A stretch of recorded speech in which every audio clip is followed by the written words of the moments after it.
You did not pay off the debt. You only gave it a new address. That is the part most people do not want to hear when they do a balance transfer, take out a consolidation loan, or move 5 different payments into one cleaner-looking monthly bill. It feels like progress because the dashboard looks simpler. The interest rate may be lower. The due date may be easier to remember. The payment may even be smaller. And for a few days, maybe even a few weeks, you feel like you finally made a smart money move. But then life keeps happening. Groceries still cost money. Gas still costs money. The old credit cards are still sitting there with available limits again. The emergency fund is still too small. The spending habits are still the same. The paycheck is still already crowded before it arrives. And slowly, quietly, the debt starts growing again. This is the balance transfer trap. This is the debt consolidation trap. The trap is not that moving debt is always bad. Sometimes it can be useful. A lower interest rate can help. One payment can reduce confusion. A 0% introductory offer can create breathing room. But breathing room is not freedom. Breathing room is only valuable if you use it to change the system that created the debt in the first place. If you move the debt but keep the same habits, you did not escape the problem. You only made the problem look more organized. And organized debt is still debt. The first mistake people make is confusing movement with progress. Moving debt feels active. You applied for something. You got approved. You transferred balances. You closed one chapter in your head. You feel like a person who took control. But the real question is not, did the debt move? The real question is, did the debt shrink? Because if the balance is still there, your future income is still claimed. If the payment still exists, your cash flow is still under pressure. If the old spending pattern is still alive, the debt can come back. Movement changes the location. Progress changes the amount. And freedom changes your behavior. A balance transfer can move a balance from a high-interest card to a lower-interest card, but it cannot stop you from using the original card again. A consolidation loan can turn multiple debts into one payment, but it cannot make your spending plan realistic. A lower interest rate can reduce the damage, but it cannot create discipline by itself. That is why people can consolidate debt and end up deeper in debt a year later. Not because consolidation is evil, because consolidation without behavior change creates available credit. And available credit feels like money. The old card that used to be maxed out suddenly looks empty. Your brain sees room. Your brain sees relief. Your brain sees a backup plan. But that available limit is not savings. It is not income. It is not a reward. It is permission to go backward again. And if you do not treat it carefully, you can end up with the new consolidation loan and the old credit card balances all over again. That is how a person turns one problem into two. Before, you had credit card debt. After consolidation, you may have a personal loan plus new credit card debt. Before, the mess was obvious. After consolidation, the mess may look cleaner for a while, which makes it more dangerous. The second mistake is focusing only on the interest rate. Interest matters, but interest is not the whole story. A lower interest rate can save you money only if the balance is actually paid down. If you move debt to 0% interest for 18 months, but only make small payments, the deadline becomes a trap. When the promotional period ends, the interest may jump. If you did not use those months aggressively, you may be right back in pressure. Except now you feel defeated because you thought the transfer would save you. A low rate is not a strategy. It is a window, and windows close. The question is, What will you do while the window is open? If you move $5,000 to a 0% card, your plan cannot be, I will pay whatever I can. That is too vague. You need a number. You need to divide the balance by the number of months before the rate changes. If you owe $5,000 and you have 18 months, that is about $278 a month before fees. If you cannot realistically pay that amount, then the transfer may reduce stress, but it does not solve the debt.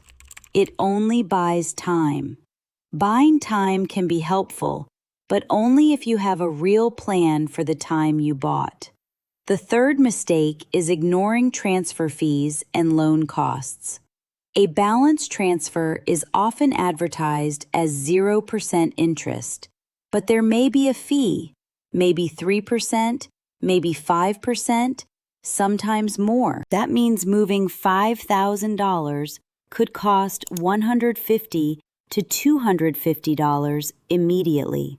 That might still be worth it if you stop interest and pay the debt off quickly. But if you keep moving balances again and again, the fees become another form of interest. You start paying to move the pain around instead of paying to end the pain. Debt consolidation loans can also have origination fees, longer terms, or payments that look smaller because the debt is stretched over more years. A smaller payment does not always mean a cheaper debt. Sometimes it means you are renting your freedom for longer. This is why you must look at total cost, not just monthly comfort. Monthly comfort is how debt hides.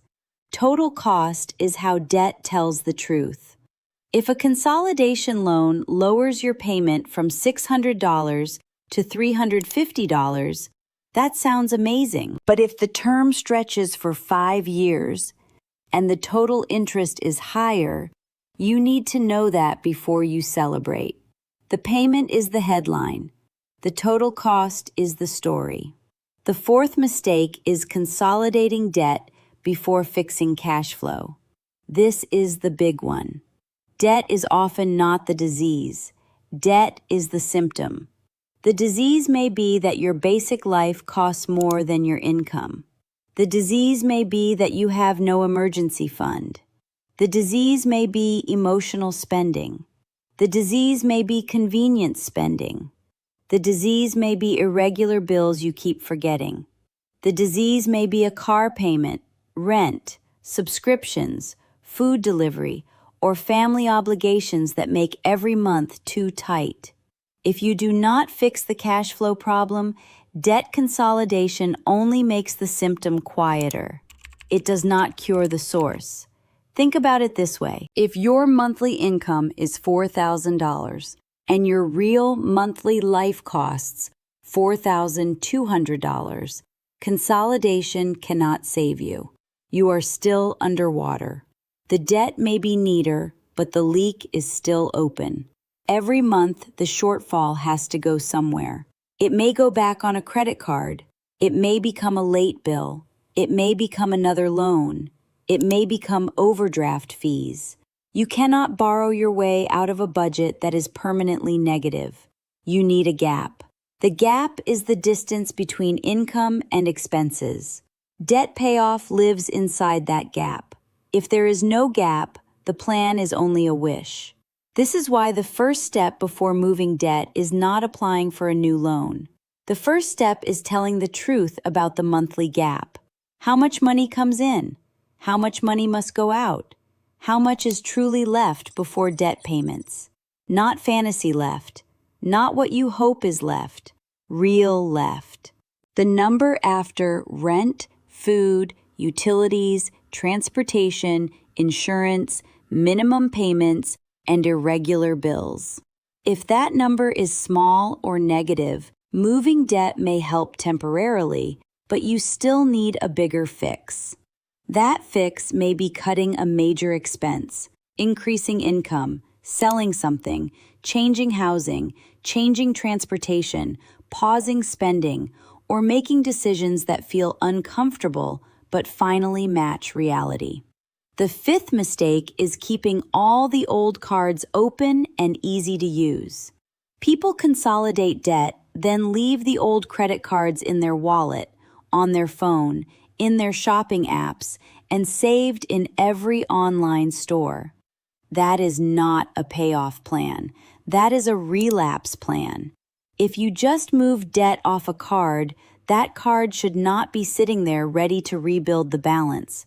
Remove it from your wallet. Delete it from your phone. Delete it from delivery apps. Remove it from online stores. Turn off one-click checkout. If closing the card would hurt your credit or reduce your credit history, you do not have to close it immediately, but you do need to make it inconvenient. Convenience is dangerous when you are trying to change behavior. Friction protects your future self from your tired self. Because most debt does not come back when you are calm and focused. It comes back when you are tired, stressed, embarrassed, lonely, bored, rushed, or trying to make life feel easier for 5 minutes. The card is not just a financial tool. It is an emotional shortcut. If you leave the shortcut open, you will probably use it. The sixth mistake is using debt consolidation to avoid shame instead of building a plan. This matters because shame loves shortcuts. Shame says, just make the mess disappear from view, put it into one loan, move it to one place, make the statements look cleaner, stop feeling embarrassed. But debt does not disappear because it becomes easier to look at. Debt disappears when money repeatedly attacks the principal. Shame makes you want relief. A plan makes you want results. Relief is not bad, but relief without structure can become expensive. If you consolidate debt, you need rules the same day. Rule 1, no new credit card spending. Rule 2, every old card comes out of daily use. Rule 3, the consolidation payment is automatic. Rule 4, an extra payment amount is chosen before the month starts. Rule 5, a small emergency buffer is built so the next surprise does not go back on a card. Rule 6, the balance is checked every week or every 2 weeks. Rule 7, if new debt appears, you stop and investigate immediately. You do not wait 3 months. You do not pretend it is fine. You ask, what created this? Was it a real emergency? Was it a budget leak? Was it emotional spending? Was it an irregular bill? Specific problems can be solved. Vague shame cannot. The seventh mistake is thinking one clean payment means life is fixed. One payment can be easier to manage, but it can also make the debt feel less urgent. When you had 5 credit cards, the pressure was obvious. 5 due dates, 5 balances, 5 reminders that something was wrong. When everything becomes one payment, your brain may relax too much. You think, okay, I handled it, but the balance still exists. The interest may still exist. The payoff date still exists. The risk still exists. A clean payment is useful only if it makes your plan easier to execute, not easier to ignore. Use the simplicity as a weapon. If the debt is now in one place, track it clearly. Watch the balance fall. Know the payoff date. Know the exact amount needed each month. Know what happens if you pay extra. Simplicity should create focus, not denial. The eighth mistake is not changing the budget after consolidation lowers the payment. This is where many people lose the opportunity. Imagine your old debt payments added up to $700 a month.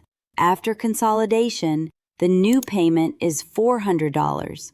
That frees up $300. What happens to that $300? If it disappears into lifestyle, food delivery, shopping, subscriptions, and random spending, then consolidation did not create freedom. It created lifestyle creep. That freed up money needs a job immediately. Some of it should attack the debt. Some of it may build a buffer. Some of it may catch up on overdue bills. But it cannot just float around. Floating money leaves. Assigned money stays. The goal is not to make the payment smaller so you can spend the difference.